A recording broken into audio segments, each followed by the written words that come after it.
I'm just gonna give you a background. When I first came to China, when I first came to Shanghai, so everything's good in terms of audio and all that stuff. Everything's fantastic, fantastic.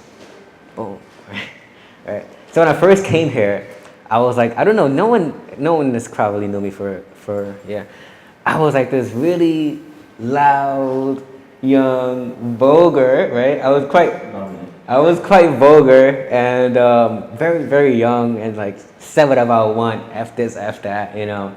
But like, you know, I met Who, and like he really served as a mentor to me, and I mean this, because there's a lot of things that I didn't know that you taught me, and I kind of implement, you know, simple things like that I can't even say, you know, on camera, but like simple things that really kind of guided me in the right direction. And then he really supported me, and you know, he offered me opportunities to like do video marketing for his organization. So I was editing videos for him. Bless you. And then, so that kind of came in from there. And what I really respect is that, you know, as an African American, there aren't a lot of.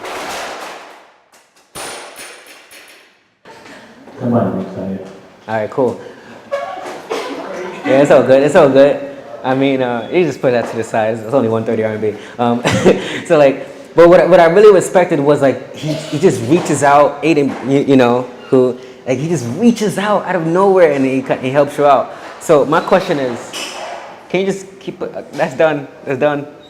All right, cool, fantastic. So my question is, you know, you built what we call like the Black X. You know, you pretty much explained what is Black X. What's the importance of building that community? Oh, let me kind of get more in depth in Black X. First of all, we are all, well, most of us are not born here. So according to the Chinese language, we're considered foreigners. Each one of us feel like we don't belong here just because of the word foreigners. So the point is just to feel like you're at home, a community. For example, hip hop or any of the Caribbean soca dance, we couldn't find it anywhere. So we decided to just put it together. But the base of the Black X is promoting entrepreneurship. It's really looking for leaders to be able to tell those stories and look for you guys. Whether you're from France, or you're from the US, or you're from Mongolia, it doesn't matter. Our goal is to tell our story with you and sell that narrative to the people who have money. And then we can start making money. So as you yourself, you're an entrepreneur, the community is supposed to lend you support because we're always fighting these battles individually. Now, if you look at the Chinese culture, they usually come with 4 or 5 people at a table. Or if you're going to go sell something, it's always more them than you. The community is for us to have a group, meet a group, just like the old school martial arts movies, where they have the dub and subtitle, they'll say something and it's English. They always come with a posse. They always like these 30, 40 people. So the concept is bring community to your doorstep. Because there's too many people lying about who they are just because you can't research their history. So it's much truthful if I have 5 people saying the same thing to you, you'll believe it. Then you take a chance, which is entrepreneurship is all about, taking a chance, that risk. No, I totally understand. I don't know if you understood that. So basically moving a group, because when you're doing things individually, it's hard to like really, well. As young people, as people who don't have a lot of history compared to the VPs or CEOs who can say, we have 20 years of experience, or I have enough value in terms of money or resources that I'm one person's enough. But as young people, especially in the US, 2008, there was a big dive in the economy. A lot of the Generation X and Ys lost access to their retirement. And we're still fighting for a place in jobs where my mother, she's 64 years old, still working. And she doesn't want to stop working. There's not enough jobs. So it forces us to create. But we can't create alone, we need help. Wow, and while you said your mother's 64 and still working, I think my mother is like 60, 63, maybe 64, I don't, wait, 63 and still working. And I know like we all want to support our parents and things of that nature. Just to make it a little bit more personal, so knowing your mom is still 64 and working, how do you want to tackle that? What's your personal goal then? No, she can do whatever she wants. You know, she wants me to come out to the States. I said, hell no. Oh no! Well, I want to get I want to get my mom out of work. She's thinking about not retiring. That's scary. Like she wants. Well, like the lady gentleman before, she's passionate about being productive. A lot of people have been productive for so many years. Can you imagine yourself say, stop working one day and you're just extremely bored? All your friends are still working. Another example, as a woman, you give birth, all your coworkers are working. You're the only one at the house with your child. Of course you love your baby, but you need friends. So this is her way, her outlet of touching and being productive as an individual, and she's still mentoring me by saying, if I can do it, you better be able to go out there and go get it. So it's kind of like an inspiration and a mentor, saying that she relocated from Trinidad and Tobago to the States. I relocated from the States to China. So I have no excuse. No, it's just that I know I speak with my mom. I spoke with my mom last night actually. My mom like said a little prayer to me. I was like, thank you so much. I was like, Mom, I'm working so hard, and she said a prayer to me. It's kind of cool. And the thing is like, the reason why I'm speaking on that because it's just so close to me. Maybe there's somebody in this audience right now who really wants to like do something for their parents, you know. So if there's anybody in there, it's for me that's like it drives me to work so hard. And you spoke about your mom. She wants to be productive, and I think a lot of times when we're older on, we think productive means I have to work at a company, but no, you can actually go and do your own thing, start your own job, and still be productive. So yeah, you can quit your job, you can retire, but there's other ways to make money. So not everyone in here is an entrepreneur, and they may not even think that they can be an entrepreneur today. What's the first steps of saying, well, I'm still at a job, but I can still make money on the side? What's some of the first steps in deciding to at least take entrepreneurial steps? Well, just look at the definition of entrepreneurship. It's really to create something that isn't there. So are you happy where you are? If you are, you're not going to do anything to shift your happiness. If you're uncomfortable, if you're not feeling satisfied with what is in front of you, then one thing is guaranteed, change. Either you get pushed out of your job eventually because someone younger is cheaper and probably more productive, or even works faster because now you're moving slower. Or you just go ahead and say, I'm tired of whatever existing. I need to do something enough to a point where I can't take it anymore. So I came to China. My first stint was to learn Chinese. 1 year. I said, 1 year I'm going to learn Chinese and go back to the States. To be competitive. Everyone knew the Chinese had money. So why not learn the language and be able to converse? After getting here, I realized, whoa. My first initial decision was then altered with new information. So the best thing you have to do is just try something different, just like trying new foods. It's your life. And someone said this earlier on, like how do you maintain a business for a long period of time? Now I want to get into video production because that's what we do, but how are you able to make, because I touched on this, I want to hear your perspective.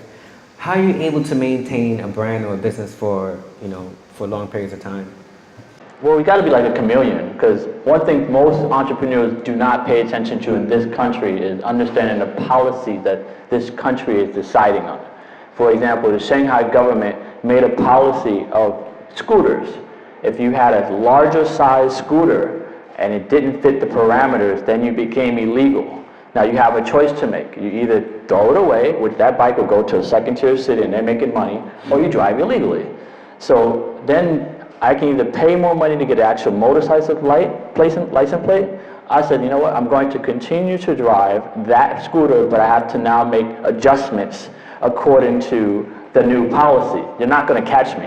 I've driven 2 years with this bike. They caught me one time, and then I took my bike. I was like, oh my God. But fortunately, I was able to understand by reading the laws in place and knowing that if I just brought my fapiao, my registration, and my resident permit, I can get my bike back. So the adjustments were made as they made change.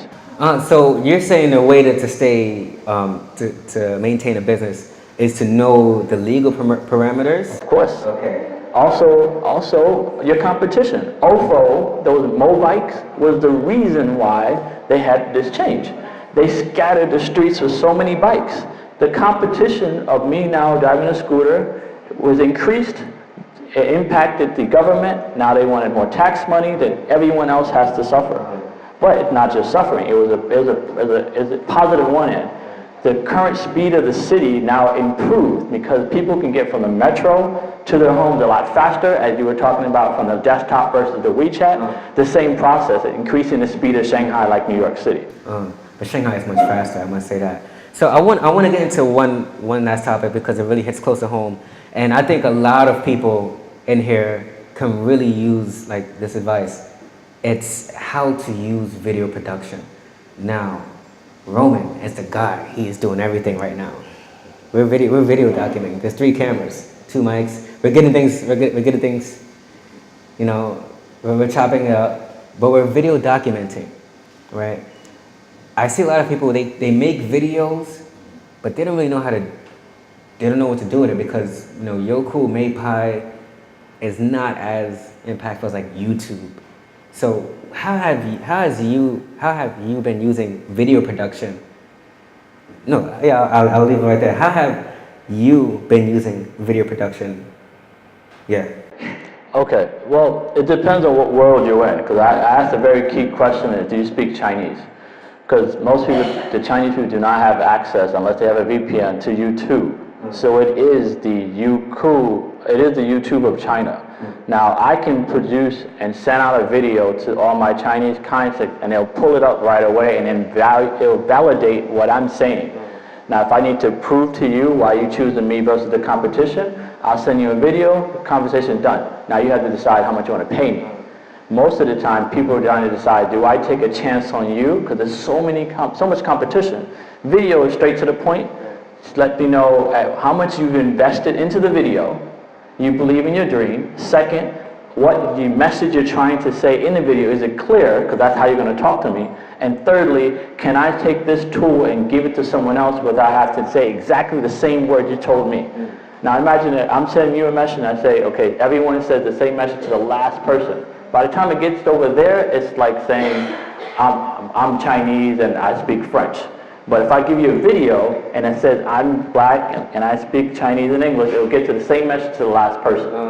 So I don't have to go ahead and translate, re-explain. I just send a video, okay, let me know when you're done. So for you, it's presentation. And the reason why I hopefully some of you guys can take this home is because, like I said, there's no real platform to like really build like a channel here. That's why all my channel stuff is on YouTube.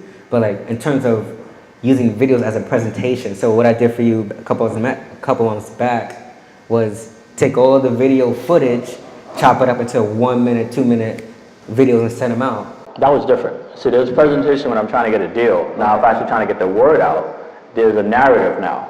For example, how did I get the black community to come together? The last 7 months, there's been more black people doing a lot of things, especially like Queen Diamond doing the twerking. You've seen different people. It stemmed from this particular community. Now, what are the messages? I've created a message saying we're coming together. No one really was coming together. After the video got out there with 1,200 hits, people believed it and it came together. So I created the narrative, then people believed the narrative, then they actually did it. So I kind of like put the seed out there and then it started to grow. It's presentation. Still goes back into the marketing and the WeChat. I just see it as presentation.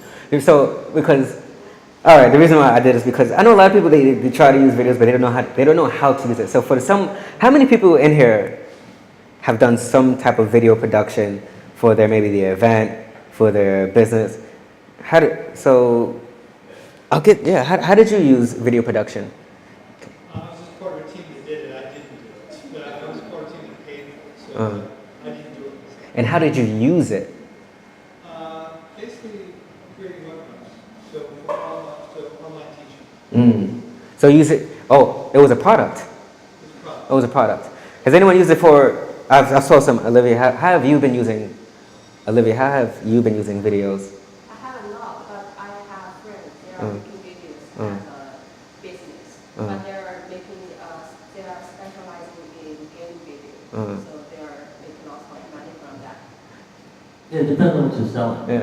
Yeah. So my thing is, so how has anybody who's done videos feels they've been successful in or the videos are actually like they're a good investment for them, or do they have any problems with like promoting the videos, or what is it used for a video? Like, why did you make your video, Steve? No, I'm trying to, because you Like- guys are kind of talking about different things, because I know. I get because in marketing, it's 99% narrative.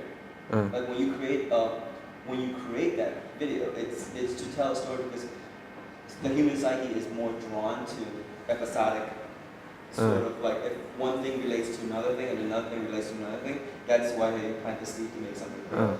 But I understand all you're saying in terms of presentation. Basically, you can use something that's visual, something that people can see for 5 seconds, 10 seconds, it's more engaging. So it's a hook. But whether you use a hook and then you hook it down to a seed that talks about a narrative to then continue the entire journey for anybody I who see. create a community, then that serves both purposes. But again, it's kind of back to the strategy of how you want to use the medium. Yeah, I mean, everyone has a different product. They have a different goal. So my specific is just to share information. A lot of people, especially in the U.S. and overseas, they just want information for free. If you can attach this information with a product, then you can make money.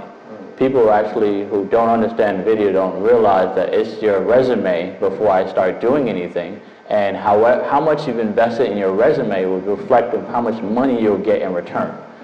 So if you don't invest in a great editor and multiple cameras, then people can see a drone in the sky versus just an iPhone.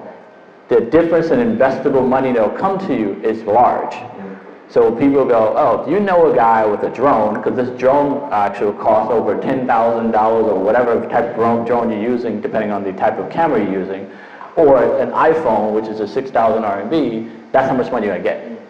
So that's the most important that people need to know. The equipment is an investment, and your return on your product or service that you're selling. Yeah, so I mean, that pretty much sums it up.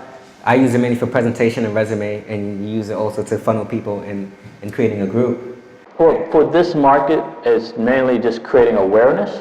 Now we're shifting over into products. For example, we're going to be selling coffee, and we're little that most Chinese people know that Starbucks gets the coffee from Ethiopia or Eritrea or Colombia. So now we're going to send you to cultures after I've gotten your attention, that hook. Now I'm telling the stories later. So what I want people to get out of this in this audience is that hopefully you can. Well, we're going to open this up to Q&A. I know most of you have businesses, brands, or entrepreneurs, or want to be entrepreneurs, and I really do implore you guys to use videos, because I mean, I've been doing it for a year now, and not only is it just good for presentation, but when you're videoing other people, you shake hands and meet people and video other people. So I implore you guys, I'm going to open the floor to Q&A. I want to know any problems that you have, with using video. If you haven't used video yet, if you want to use video, what some tips you have. Are there any questions out there about video production? I can briefly say I did a video for Tiffany, and I explained to her, she did a fashion show in a garage, which is really interesting, her work. She combined with Joyce and others, and we talked about who she chose to go with the video team. And then now her next step in her next project will be better.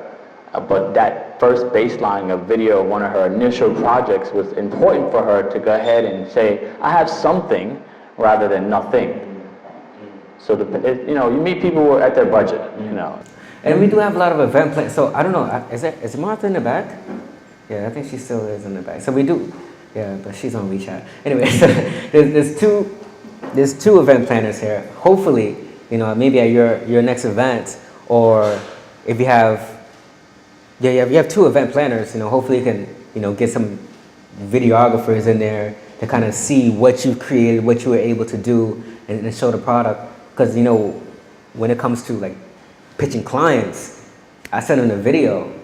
Like, hey, this is who I am, this is who you're dealing with. But so I didn't have to say anything. I don't have to send a presentation. I send a video, then the presentation. So hopefully you can add that in your resume or in your marketing strategies, communication strategies, what have you, is to think about video production, because it is. Pitfall for case studies in video, event companies and stuff like that. Huh? Like they often capture like the content of an event, right? But there's no context of what that event is about. So I've seen a lot of roles from a lot of reels from a lot of companies that, oh, I made this awesome event, but most often the time the video doesn't have like what's the challenge, why are you doing this event in the first place, and ultimately what's the result of that. Well, I'll talk about mine. I've actually had subtitled and like similar to a meeting like this, and I refuse to share it to the public unless you invest in my idea. So it could be probably just intellectual property, because once you put it out there, someone else is going to copy really fast, and it's going to be gone before you got to keep the advantage. So there are usually a very general basis of all events, but it's really not the event itself, it's the people. So today's event is about the people themselves, and what we're selling as individuals and why people will want to come. So, for example, we're preparing for Shanghai Black Fashion Week, and most of our potential sponsors are asking, who's coming? So these designers need to have a video portfolio in order to sell to the sponsors to pay for the entire show. There isn't that particular video, like I myself have my own platform, but it's not enough because of the platform full of the other industry, which is fashion itself, especially for some people who don't understand textiles and how the fashion industry works. So a video can be an educational tool to educate your potential investor or customer so they become clients later and pass money to you, because some people are not ready right now. And lastly, it is also a tool for translation. So I subtitled in English and Chinese. So I've done stand-up comedy. I did my own a documentary of myself in China, and I put the jokes, I said it in English, I put the jokes in Chinese, and I had every Chinese person that watched it understood it because they were able to read the subtitles, and most videos out here do not have subtitles. So I would strongly recommend, if there's any dialogue, you have subtitles, because you look at CCTV, there's always subtitles. Thank you. Oh, we have one last question. So, we work with brands who, and we're promoting our sort of new product, which is short video feeds to be on news feed, or like your Weibo or your UC or Total news feed, right? And we recommend to our brands that a news feed should be about 10 seconds or 15 seconds long, right? To show your brand, you're clicking through a news feed in quick and concise. From your perspective, as you work in video editing and stuff like that. Can I say something? That's BS. That's BS. Yo, like I don't know who follows me on WeChat. I have the longest posts. I post books on my WeChat moments, and people read them because it's good. Like, it's good stories.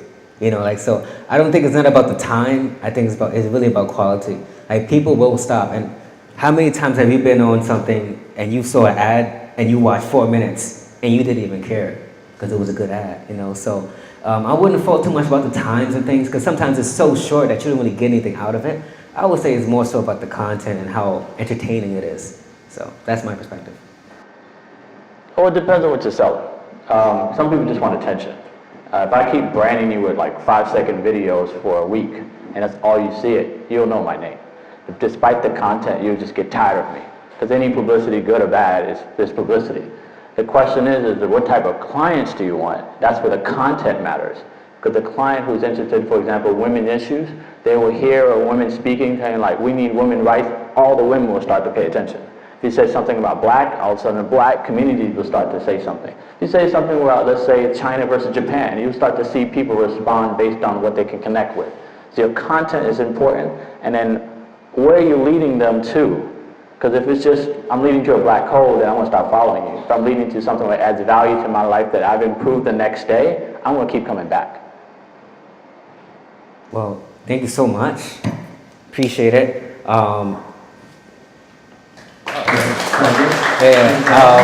So thank you so much. Thank you guys for coming. I appreciate it. I'm gonna put up a slide with the WeChat group, so we're gonna share the photos and what have you. Thank you so. I want to say thank you to the volunteers. Thank you so much, volunteers. Please come here. Come here. Come here. Seriously, come here. Got to grab you out. Thank you so much. you. Thank you. You guys were hungry and they ordered the pizza. So they ordered the pizza, which is on them. And Rajan, thank you so much. Thank you so much for your amazing photographer, Gonzalo. Thank you so much. You have the amazing videographer here, Roman. He's doing all the video documentary. I want to say thank you to you guys, thank you to Kylie, thank you to Tang, thank you to speakers, thank you to LC, Tiffany, thank you for you guys for coming here, we appreciate it. Rajan, thank you. Pete, thank you for coming. Martha, like, yo, I'm gonna name all of you guys. Like, I swear, like, I'm so appreciative. Olivia, I didn't forget about you. Steve, I didn't forget about you. Like, I'm so thankful. John, I didn't forget about you either. Like, I am so appreciative for you coming. Thank you so much. It took a lot of work to put this together. So what are your next steps? My next step. So I'll be in your country. I'll be in Japan for a little bit. All right. I have to edit all this. Shanghai 100 is a project I've been working on throughout the year. So I need to edit. That's a whole like 2 weeks, 3 weeks of in the room just editing and producing. So yeah, I'll be sending more information about that series. Dope Talk was something that I've done here as well.